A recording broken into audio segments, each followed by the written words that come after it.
Bonjour à toutes, bonjour à tous. Voilà, on se retrouve pour une mock draft et aujourd'hui, on va s'occuper des Cardinals de l'Arizona.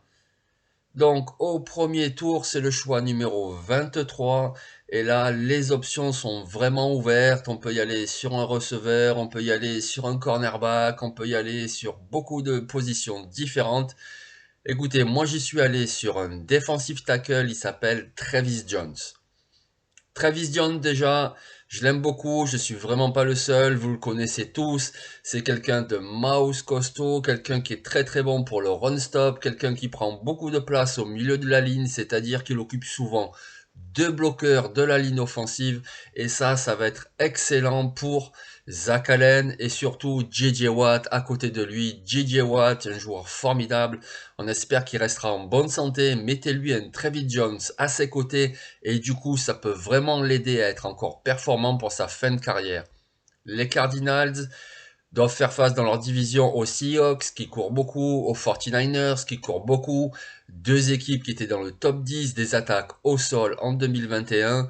Jordan Phillips est parti chez les Bills, Corey Peters n'est toujours pas re-signé, l'équipe tout, ok c'est moyen, donc il y a d'autres besoins, ils peuvent prendre d'autres directions, mais franchement, un obstacle comme Travis Jones, pour moi, ça serait un choix malin au premier tour. Au deuxième tour, là aussi, évidemment, les options sont ouvertes, il y a beaucoup de possibilités.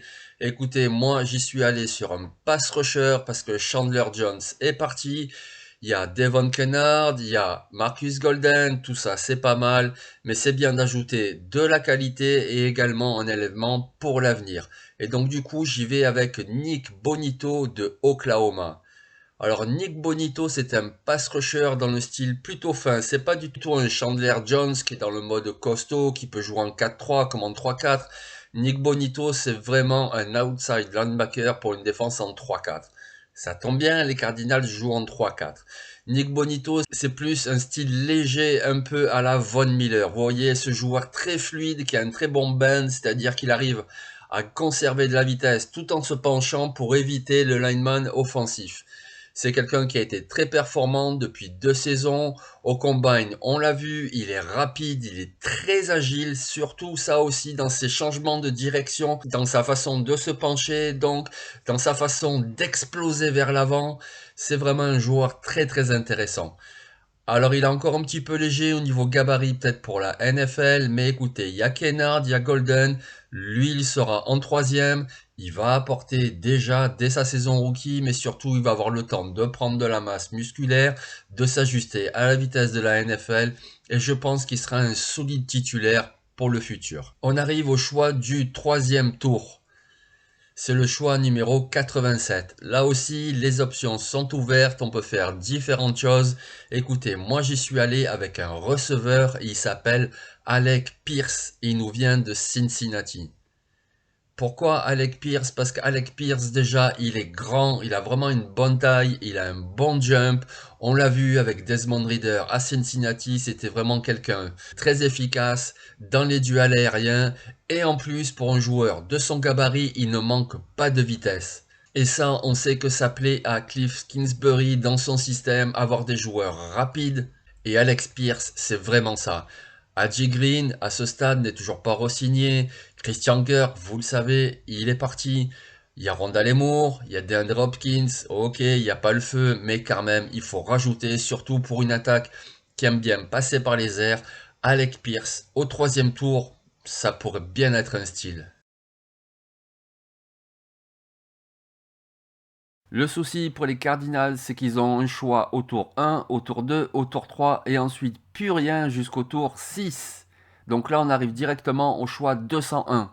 Et au choix 201, enfin, on y va avec un cornerback parce que oui, c'est quand même un besoin. Ok, il y a Byron Murphy, il y a Marco Wilson, ils ont fait venir Jeff Gladney, mais quand même, il faut un petit peu d'aide. Moi, je pense que ils vont signer quelqu'un d'ici la fin de la free agency. Alors ce sera pas un gros nom, mais il faudra de toute façon du renfort, un vétéran. Peut-être qu'ils feront revenir Robert Alford. Au sixième tour, j'y vais avec un joueur de complément. Forcément, c'est le choix 201. On ne peut pas s'attendre à avoir un méga titulaire. Mais c'est un bon joueur. Il s'appelle Chase Lucas. Et petit bonus, il vient d'Arizona State. Donc c'est un local de l'étape qui est bien connu des fans du coin et c'est un bon joueur, c'est un joueur solide. Voilà, il a rien d'extraordinaire, mais je vous le rappelle, on est au tour numéro 6. Mais c'est un bon joueur, on l'a vu pendant 4 saisons en Pac-12. C'est quelqu'un de plutôt solide qui pourra s'inscrire dans la rotation et qui sait avec un bon développement. On est toujours au tour numéro 6, c'est le choix numéro 215 et là du coup on y va sur un coureur. Là aussi il n'y a pas urgence, ils ont prolongé James Conner, il y a Benjamin Eno, mais finalement il n'y a rien de fantastique à côté et au 6e tour tu peux avoir des coureurs de qualité. Eh bien en voici un, il s'appelle Jashon Corbin, il nous vient de Florida State. Jashon Corbin, il a commencé son cursus à Texas A&M, puis il a passé 2 saisons à Florida State et il a contribué. C'est un très bon joueur, un très bon coureur qui peut également contribuer en réception, même si c'est pas le meilleur receveur parmi les coureurs, mais il peut le faire. On l'a vu au combine, là aussi, dans les ateliers, quelqu'un de très fluide, qui bouge très bien. Jashon Corbin, au 6e tour, franchement, c'est une très bonne affaire. On est désormais au 7e tour où les Cardinals ont 3 choix au 7e tour. Le premier de ces choix, c'est le 244 et là, on y va sur la ligne offensive avec Ben Petrula de Boston College. Pourquoi Ben Petrula? Déjà parce que Boston College, ils sont très performants pour les joueurs de ligne offensive.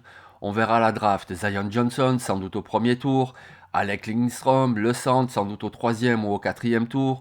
Il y avait aussi Tyler Vrabel et puis il y avait Ben Petrula. Alors Ben Petrula, il n'a rien d'extraordinaire, mais je vous le rappelle, on est au 7e tour.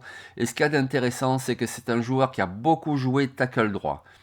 Vu son gabarit, vu ses qualités et ses défauts, son avenir en NFL est sans doute à l'intérieur, en tant que guard. Donc du coup, ça tombe bien, ils ont un besoin au poste de garde droit, donc Petrula pourra être dans la compétition pour avoir le poste, en tout cas apporter de la rotation. Et vu son expérience, eh bien écoutez, c'est quelqu'un qui pourra dépanner.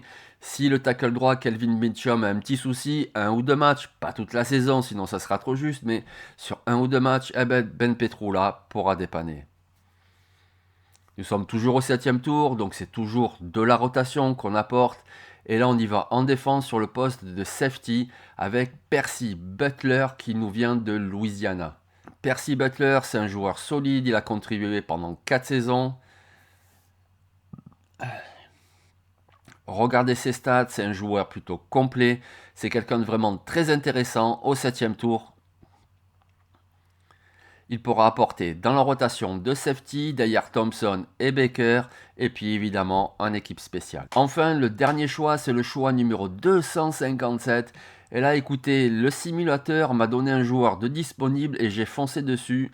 Quand j'ai commencé cette mock pour les Cardinals, j'avais pas du tout prévu de prendre un tight end. Je me suis pas dit, oh, il m'en faut un absolument. Ils ont déjà leurs 2 titulaires. Il y a Zach Ertz, il y a Max Williams. Mais là, ce tight end était disponible. Il s'appelle Chase Allen et il nous vient d'Iowa State.